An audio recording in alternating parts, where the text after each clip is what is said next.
இயேசு கிறிஸ்துவில் எனக்கு பிரியமான சகோதர சகோதரிகளே, உங்கள் அனைவருக்கும் நம் ஆண்டவர் இயேசு கிறிஸ்துவின் திருமுழுக்கு விழா நல்வாழ்த்துக்களை உரித்தாக்கிக் கொள்ளுகின்றேன். ஆண்டவரின் திருமுழுக்கு என்ற உடனே நம் ஒவ்வொருவருக்கும் நினைவுக்கு வர வேண்டியது நம்முடைய திருமுழுக்கு.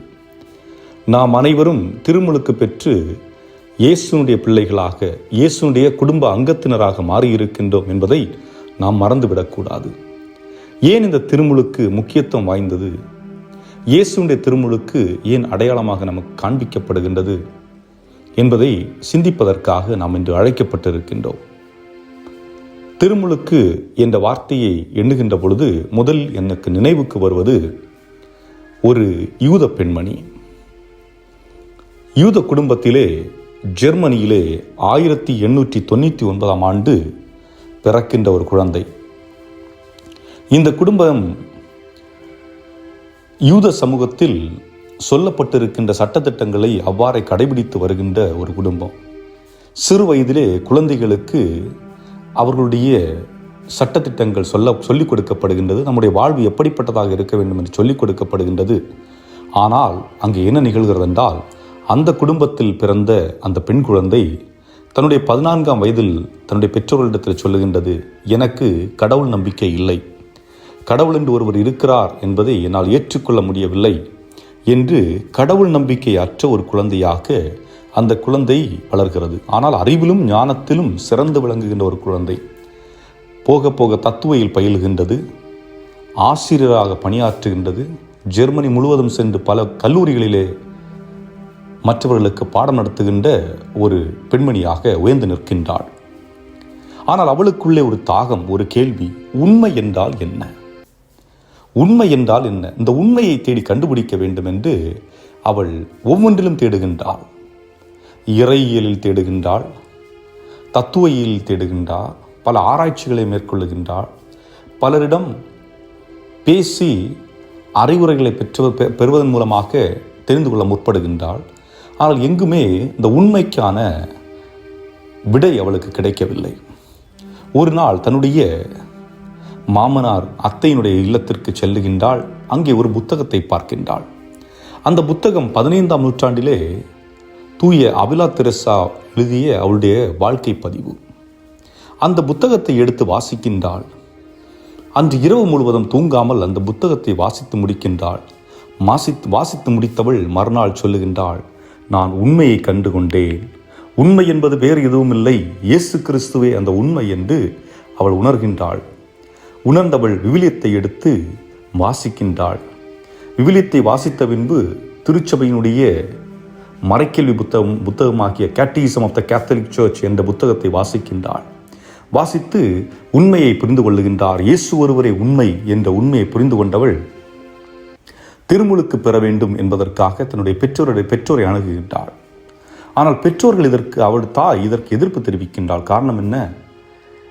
யூத சமூகத்தின்படி அவர்களுடைய சமூகத்திலிருந்து இன்னொரு மதத்திற்கு யாராவது தாவினால் அவர்கள் இறந்து விட்டதாக கருதப்படுவார்கள். இப்படி ஒரு காலகட்டம். ஆகவே தன்னுடைய மகள் இவ்வாறு செய்வது வருத்தமளிக்கிறது என்று உணர்ந்த அந்த தாய் மகளிடம் கேட்கின்றாள், இயேசு என்ற மனிதர் நல்ல மனிதர்தான், ஆனால் அவரை எப்படி நாம் கடவுளாக ஏற்றுக்கொள்வது என்று கேட்க அவள் சொல்லுகின்றாள், அவர்தான் உண்மையும் ஆதியும் அந்தவுமாக இருக்கின்றார் என்று ஒரு விடை கொடுக்கின்றார்.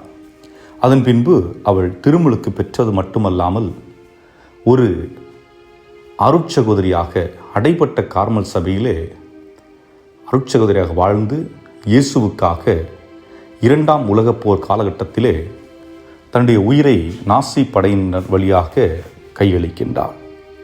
அன்புக்குரியவர்களே, கடவுள் இல்லை என்று சொன்ன ஒரு பெண்மணி, ஆனால் இயேசுதான் உண்மை என்று அறிந்து திருமுழுக்கு பெற்று நான் இயேசுடைய குடும்பத்தின் அங்கத்தினர் என்ற நம்பிக்கையை தனக்குள் விதைத்தவளாக தன்னை உருமாற்றி நிற்கின்றாள்.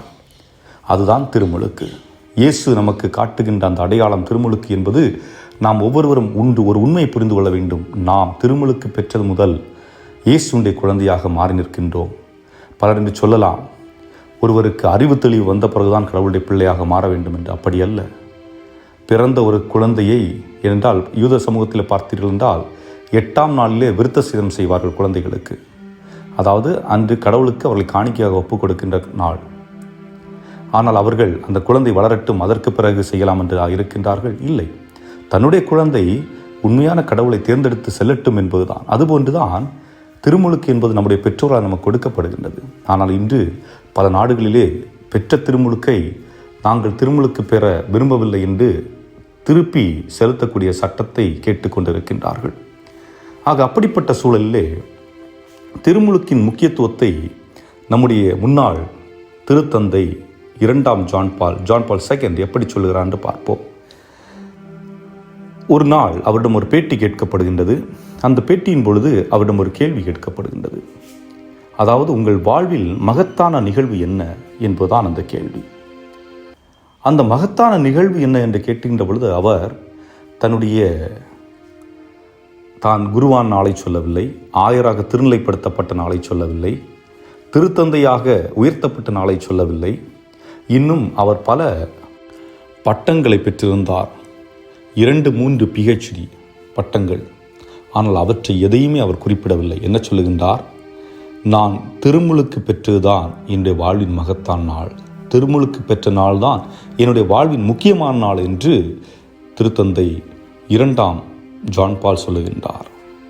அதற்கு அவர் கூறிய காரணம், நான் அன்றைய தினம் கடவுளின் பிள்ளையாக ஏற்றுக்கொள்ளப்பட்டிருக்கிறேன் என்பதுதான். இதையே இன்றைய நமது திருத்தந்தை போப் பிரான்சிஸ் அவர்கள் என்ன சொல்லுகின்றார் என்றால், பிறந்த நாளை நாம் எவ்வாறு கொண்டாடுகின்றோமோ அதுபோன்று நம்முடைய திருமுழுக்கு நாளையும் நாம் கொண்டாட வேண்டும். உங்களிலே எத்தனை பேர் உங்களுடைய பிறந்த நாளை நினைவில் வைத்திருக்கின்றீர்கள்? எத்தனை பேர் உங்களுடைய திருமுழுக்கு நாளை நினைவில் வைத்திருக்கின்றீர்கள்? ஆனால் நமது திருத்தந்தை சொல்லுகின்றார், நம்முடைய பிறந்த நாள், அதாவது இயேசுவில் நாம் பிறந்த நாள் என்பது நம்முடைய திருமுழுக்கு நாள். ஆகவே அந்த நாள் சிறப்பாக கொண்டாடப்பட வேண்டிய நாள் என்று குறிப்பிடுகின்றார். அதாவது, ஒரு குழந்தை இந்த உலகில் பிறக்கிறது என்றால் அது கடவுளுடைய சாயலை எடுக்கிறது, கடவுளுடைய சாயலை எடுக்கிறது. ஆனால் அந்த குழந்தை கடவுளுடைய குழந்தையாக மாற திருமுழுக்கு தேவைப்படுகிறது. ஆக நாம் அனைவரும் திருமுழுக்கு பெற்றிருக்கின்றோம் என்றால் நாம் மகிழ்ச்சியாக இருக்க வேண்டும், சந்தோஷமாக இருக்க வேண்டும். இன்னும் ஆழமாக சற்று சிந்தித்து பார்க்க வேண்டும் என்றால், திருமுழுக்கு எதனால் கொடுக்கப்படுகிறது? தண்ணீரால் கொடுக்கப்படுகிறதா அல்லது வேறு ஏதாவது கொடுக்கப்படுகிறதா? ஏன் நான் இந்த கேள்வியை கேட்கின்றேன் என்றால், திருமுழுக்கு யோவான் சொல்லுகின்றார், நான் உங்களுக்கு தண்ணீரால் திருமுழுக்கு கொடுக்கின்றேன், எனக்கு பின் ஒருவர் வருவார், அவர் உங்களுக்கு தூய ஆவி என்னும் நெருப்பால் திருமுழுக்கு கொடுப்பார். சிந்தித்து பாருங்கள், தூய ஆவியினால் தான் நாம் திருமுழுக்கு பெற்றிருக்கின்றோம். ஆக தண்ணீர் என்பது ஒரு அடையாளம். இயேசு என்ன சொல்லுகின்றார்? தந்தை மகன் தூய ஆவியின் பெயரால் திருமுழுக்கு கொடுங்கள் என்று சொல்லுகின்றார். ஆக நாம் பெற்றிருக்கின்ற தண்ணீர் அடையாளமாக தான் இருக்கிறதே ஒழிய அதனால் நாம் முழுமையாக திருமுழுக்கு பெறவில்லை. மாறாக தூய ஆவியினால் தான் நாம் திருமுழுக்கு பெற்றிருக்கின்றோம். ஆகவே அன்புக்குரியவர்களே, இந்த எண்ணெய் பூசுதல், அதுபோன்று திருமுழுக்கிற்கு பயன்படுத்தப்படுகின்ற பொருட்கள், வெள்ளை துணி தூய்மையை சுட்டி காட்டுகின்றது. நீரானது நம்மை புனிதப்படுத்துகின்ற அந்த ஒரு நிலையை சுட்டி காட்டுகின்றது. மெழுகுவர்த்தி கிறிஸ்துவை போன்று நாம் ஒளி உள்ளவர்களாக இருளை கடந்து இருக்க வேண்டும் என்று நமக்கு சுட்டி காட்டுகின்றது. இங்கே ஒரு எண்ணெய் பயன்படுத்தப்படுகின்றது, அதாவது கிரீசம். கிரீசம் என்பது இந்த எண்ணெய் பெரிய வியாழன் என்று மறைமாவட்ட ஆயரால் மந்திரிக்கப்பட்டு அர்ச்சிக்கப்பட்டு ஆசீர்வதிக்கப்பட்டு திருமுழுக்கு, உறுதி பூசல், குருத்துவம் மற்றும் ஆயர் திருநிலைப்படுத்துவது, இதுபோன்ற அனைத்திற்கும் இந்த எண்ணெய் பயன்படுத்தப்படுகின்றது. இந்த எண்ணெய் பயன்படுத்தப்பட்டு நமக்கு பூசப்படுகின்ற பொழுது இறை தூய ஆவியார் நம் மீது இறங்குகின்றார். அதன் வழியாக நாம் இயேசுனுடைய குழந்தைகளாக மாறுகின்றோம்.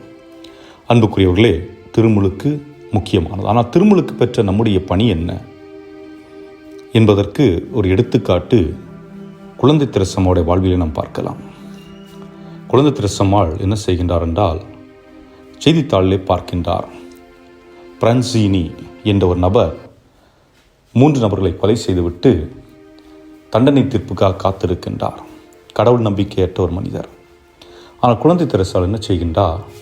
அந்த நபர் விடுதலை பெற வேண்டும் என்று அவர் ஜெபிக்கவில்லை. மாறாக அவர் மனம் மாற வேண்டும், மனம் மாறி கிறிஸ்துவை ஏற்றுக்கொள்ள வேண்டும், அந்த உண்மையின் ஆண்டவரை அவன் ஏற்றுக்கொண்டு அதன் பிறகு மரணித்தால் அவனுடைய ஆன்மா காப்பாற்றப்பட படும் என்று எண்ணி அவள் ஜெபிக்கின்றாள். ஆண்டவரிடத்திலே அதற்கான ஒரு அடையாளத்தையும் கேட்டவளாக முழந்தாள் படியிட்டு ஜெபிக்கின்றார். கடவுள் விரும்பினால் நடக்கட்டும் என்று. ஆனால் என்ன நிகழ்கிறது? அந்த மனிதன் சாவதற்கு முன்பாக அவனிடம் கடைசி ஆசை என்னவென்று கேட்கப்படுகிறது. கேட்டபொழுது அவன் சொல்லுகின்றான், நான் குருவானவரை சந்திக்க வேண்டும் என்று. குருவானவர் அழைத்து வரப்படுகின்றார். அந்த குருவானவருடைய கரத்தில் இருந்த சிலுவையை வாங்கி மும்முறை முத்தம் செய்துவிட்டு அவன் மரண தண்டனை ஏற்றுக்கொள்ளுகின்றான். அன்புக்குரியவர்களே, நம்முடைய பணி நாம் மனமாற்றம் உள்ளவர்களாக வாழ வேண்டும். திருமுழுக்கு யோவான் என்ன கூறி திருமுழுக்கு கொடுத்தார்? மனமாறுங்கள் என்பதே. அதே போன்று இயேசு கிறிஸ்து திருமுழுக்கு தூய ஆவியானவரால் கொடுத்து அந்த மக்களை தன் பக்கம் ஈர்த்து கொள்ளுகின்றார். இன்று நாம் அனைவரும் ஈர்க்கப்பட்டு இருக்கின்றோம். அதை நினைத்தவர்களாக, ஆண்டவருக்கு நன்றிக்குரியவர்களாக இந்த நாளை இனிதே நாம் சிறப்புடன் ஜெபிப்போம். இறைவன் உங்கள் ஒவ்வொருவரையும் நிறைவாக ஆசீர்வதிப்பாராக. ஆமென்.